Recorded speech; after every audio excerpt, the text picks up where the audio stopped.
Mais uma jornada que se inicia com o nosso prota e a sua mãe desnaturada, que vai deixar seu filho que acaba de completar 10 anos sair por aí matar fora à procura de monstrinhos selvagens, os Pokémons. Ô, nostalgia do Carvalho. Olá, eu sou o TC e antes de começarmos tudo, não esquece de dar o like, ativar as notificações e se inscrever aí, porque hoje vocês vão ver a história completa de Pokémon temporada de Kanto de um jeito que vocês nunca viram. Bora lá? O Ash não era diferente de nós. Levantar com o despertador?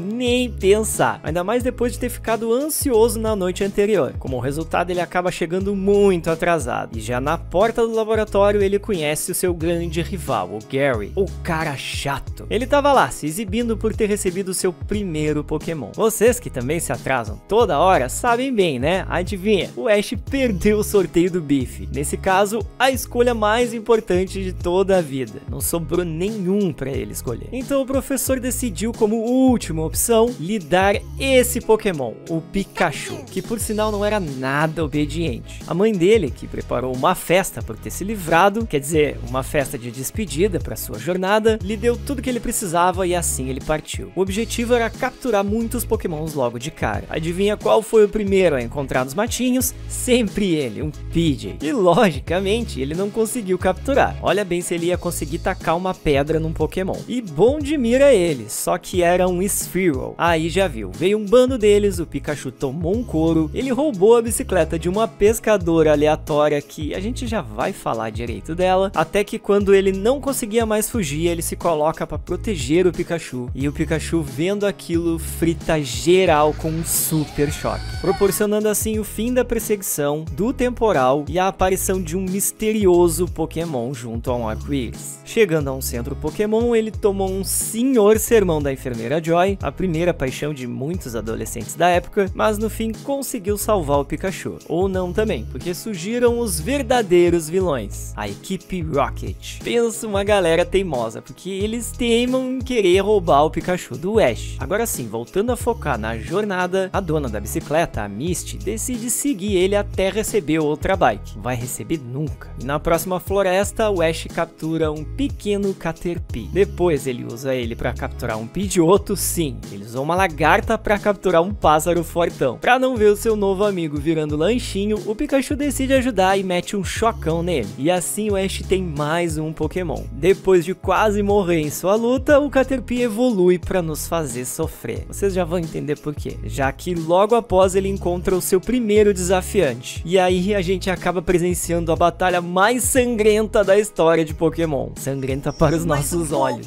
Potência total.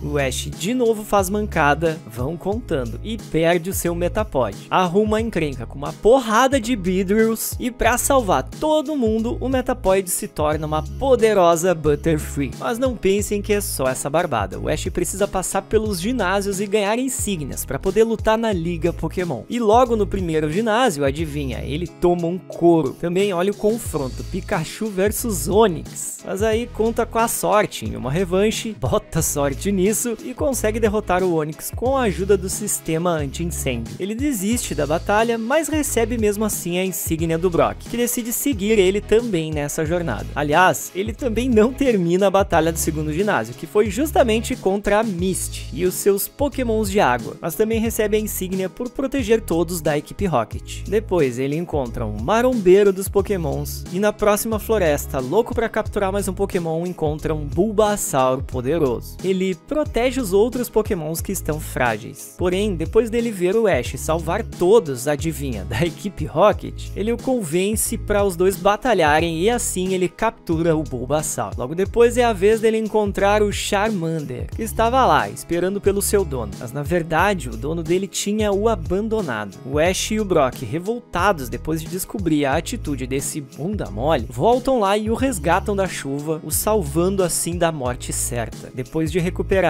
ele dá um jeito na equipe Rocket e naquele bundão e se junta de vez ao Ash na jornada. Faltava ainda ele, o nosso querido Squirtle, que nada mais era do que um chefe de gangue. Mas depois de os dois quase morrerem para as bombas da equipe Rocket que incendiaram a floresta, ele e a sua equipe apagaram o fogo, salvaram a cidade e se tornaram um esquadrão de bombeiros. No fim, ao partir da cidade, o Squirtle tira os seus óculos e decide se juntar ao Ash. Chegando em uma praia aleatória, ele captura um Crab minúsculo usando um graveto, descobrindo assim que a tecnologia dos Pokémons é boa, hein? Já que o Crab vai de teletransporte para o laboratório do professor Carvalho, onde ele descobre que além de minúsculo comparado ao do Gary, o seu rival já capturou 45 Pokémons. Ainda nessa praia, ele descobre um farol que tem um jovem que tenta descobrir quem é um misterioso Pokémon que aparece nas sombras. Finalmente passamos a enrolação e chegamos no terceiro ginásio, o Elétrico, onde o Pikachu e o Ash de novo são humilhados por um Raichu. Porém, ao invés de também evoluir, eles descobrem que por ter evoluído logo, o Raichu não teve tempo de aprender alguns ataques importantes de Pikachu. E usando eles, o Pikachu consegue uma reviravolta e a vitória desejada. Agora sim, ele ganhou de fato uma batalha de ginásio. Aí vem os episódios aleatórios. Pra relaxar, eles acabam em um cruzeiro, só que não. O James compra uma Magikarp inútil, que acaba virando um Gyarados logo depois que ele abandona ela. Um monte de Tentacool e Tentacruel quase destroem uma cidade. Eles encontram um espírito de uma menina muito misterioso, que na verdade era um Gastly muito habilidoso, chegando assim a uma das cenas mais emocionantes de Kanto. O Ash deixando a sua Butterfree ir embora por conta de um rabo de saia, quer dizer, por ter encontrado o seu amorzinho. Quem não se emocionou aí tá assistindo errado. Chegando então no próximo ginásio e o mais assustador, a Sabrina e os Pokémons psíquicos. Depois de ser humilhado em todos os sentidos, ele descobre que precisa de um Pokémon fantasma, encontrando assim uma casa assombrada onde moram Gastly, Haunter e Gengar. No fim ele descobre que na verdade eles só querem alguém para se divertir, e o Haunter, que acha ele muito engraçado, decide ajudar, não batalhando, ele fugiu na cara dura, mas fazendo a Sabrina rir, e assim, na base do humor, o Ash conseguiu mais uma insígnia. Chegamos então na hora da porradaria, pois o Ash encontrou um Munkin, que depois evoluiu para um poderoso Primeape. Ele trava uma super luta com o Charmander e acaba capturado. Chegando assim no próximo ginásio, onde adivinha, o Ash já ia ser derrotado, mas ao salvar todos de um incêndio causado pela equipe Rocket que interrompeu a luta, ele consegue mais uma insígnia. Seguindo a jornada, eles encontram em uma cidade um Drowzee que estava controlando todo mundo, e após resolver o mistério, a Misty, quer dizer, o Psyduck, se auto-captura para a Misty. O Brock também consegue um novo Pokémon, o belíssimo Vulpix. Já o Ash, em vez de capturar, decide entrar em um torneio de luta com seu Primeape. Ele vence e se torna o campeão P1, o primeiro título oficial do Ash na sua carreira. Depois da batalha, ele acaba deixando o Primeape com o treinador local para manter o seu título, o que é uma loucura, porque o Primeape era muito forte. Bom, vaga no time do Ash? Não, porque ele chegou na cidade que estava tomada por Grimes fedorentos, e ao encontrar a meleca mais poderosa, um Muk,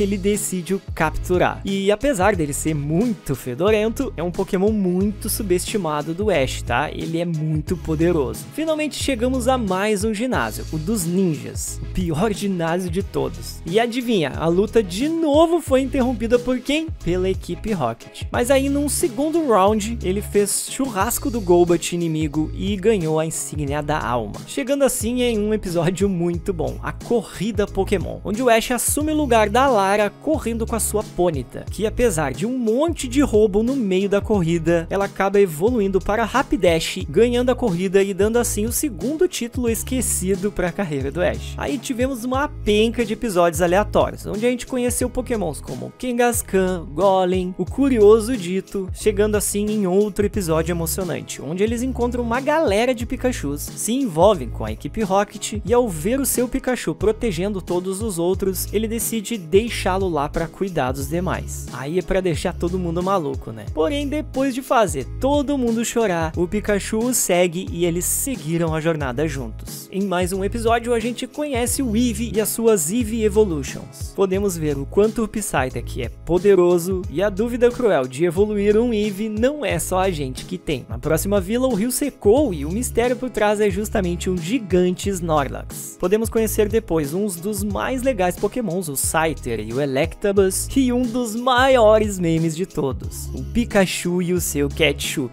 Na próxima cidade tinha um circo, mas não rolou só festerê não, pois um monte de Exectors estava destruindo a vila, e para salvar todos os Charmander usou tanto, mas tanto seu poder, que acabou evoluindo para um Charmeleon. Como o Ash ainda não tem experiência suficiente para controlá-lo, ele passa a ser um Pokémon desobediente. E aí surgiu outro meme pronto, o episódio do Jigglypuff. E a sua música, que parece que eu escuto ela toda hora, porque eu tô sempre dormindo também, fazendo com que ele comece a seguir todo mundo na jornada. Jornada que agora encontra um misterioso lugar onde eles acabam se deparando com vários pokémons fósseis. Dentre eles um poderoso Aerodáctilo. O Charmeleon, furioso por não conseguir enfrentá-lo no ar, se força e evolui a um lendário Charizard, travando a sua primeira super batalha para salvar o Ash ou não. Na verdade ele só queria lutar mesmo, mas no fim quem salvou todos foi o canto do Jigglypuff. Depois de todos acordarem, o Ash encontrou um novo Pokémon misterioso. Aí adivinha, mais um monte de episódios totalmente aleatórios. Conhecemos Pokémons como o Farfetch perdido, o ovo que chocou revelando o Togepi, vimos um poderoso Rhyhorn que acaba sendo derrotado pelo Bulbasauro do Ash, porém algo de errado está acontecendo com ele. Na verdade, ele está em processo de evolução. Vimos então a Convenção dos Bulbas, liderados pelo poderoso Venusaur. Porém, o Bulba resiste e opta por continuar sendo como ele é. Depois de alguns episódios aleatórios, chegamos à batalha do Ash pelas duas últimas insígnias. Enfrentando um ginásio dentro de um vulcão, o Ash, pra variar, né, de novo, toma uma surra de início, principalmente porque o Charizard se recusa a obedecê-lo. Porém, depois de ver o poder do Magmar, ele decide batalhar com o Ash e com uma das lutas mais lendárias da primeira temporada, ele vence com o poderoso ataque arremesso sísmico. No último ginásio, então, ele encontra o Gary, o seu rival chato pra carvalho, que apesar de já ter uma penca de insígnias, tomou uma surra do líder do ginásio de lá, que nada mais era do que o Giovanni usando nada mais, nada menos que um Mewtwo. O Ash, muito sortudo que é, acaba pegando o ginásio nas mãos da equipe Rocket, porque o Giovanni teve que sair às pressas. Aí, obviamente, ele vence, conseguindo a sua última insígnia. Como ainda falta um tempinho pro torneio, o Ash acaba voltando para casa para treinar, só que não, e lá rola um monte de coisa aleatória, como por exemplo, ele conhece o Mr. Mime, treta com o Gary de novo, e sem nem perceber ele chega na liga sem ter se preparado nada. E vamos para as batalhas da liga. Na primeira, ele chama o seu Krabby, já que a luta seria em um terreno com água, e durante a partida ele mostra que tamanho não é documento, evoluindo e vencendo sozinho os 3 pokémons do seu adversário. Na segunda batalha, só vimos o final e o Squirtle venceu com facilidade o Nidorino. Assim como na terceira, vimos de novo o Kingler mitando e martelando até vencer. E na última batalha, o Arcanine, inimigo que ataca o Pikachu até que toda a arena derreta, acaba cavando a própria cova, porque aí com tudo cheio d'água é choque do trovão neles. Vimos então a melhor cena da temporada, o Gary perdendo, não, sendo humilhado por uma treinadora aleatória na quarta fase. Nessa mesma fase, o Ash encontra uma pedra no sapato, um Bellsprout de Super Saiyajin instinto superior. Não é piada. Nem o Pikachu nem o Bulbasauro puderam com ele. O bicho era virado no Jiraiya. E aí o Ash teve que apelar, né, para um dos seus pokémons mais subestimados, o Muk, que usou seu tamanho e a sua meleca para acabar com a luta, chegando assim na próxima fase. Na batalha contra o Rich, uma batalha bem equilibrada, mas por conta da equipe Rocket, o Ash tinha seus pokémons exaustos, como por exemplo o Pidgeotto e o Pikachu, fazendo com que sobre apenas uma opção para ele, usar o Charizard, que até vence a primeira batalha. Mas como o Rich acaba mandando seu Pikachu a campo, o Charizard o considera muito fraco e desiste de lutar, fazendo com que o Ash assim seja eliminado do torneio. Apesar de tudo, ele saiu feliz por ter chegado onde chegou e por ter feito um novo amigo. E assim, gente, termina a primeira temporada de Pokémon. Querem que eu continue e faça outros vídeos assim de Pokémon e também de outros animes? Comenta tudo aí embaixo e logo eu tô de volta. Abração, eu vou lá e até mais!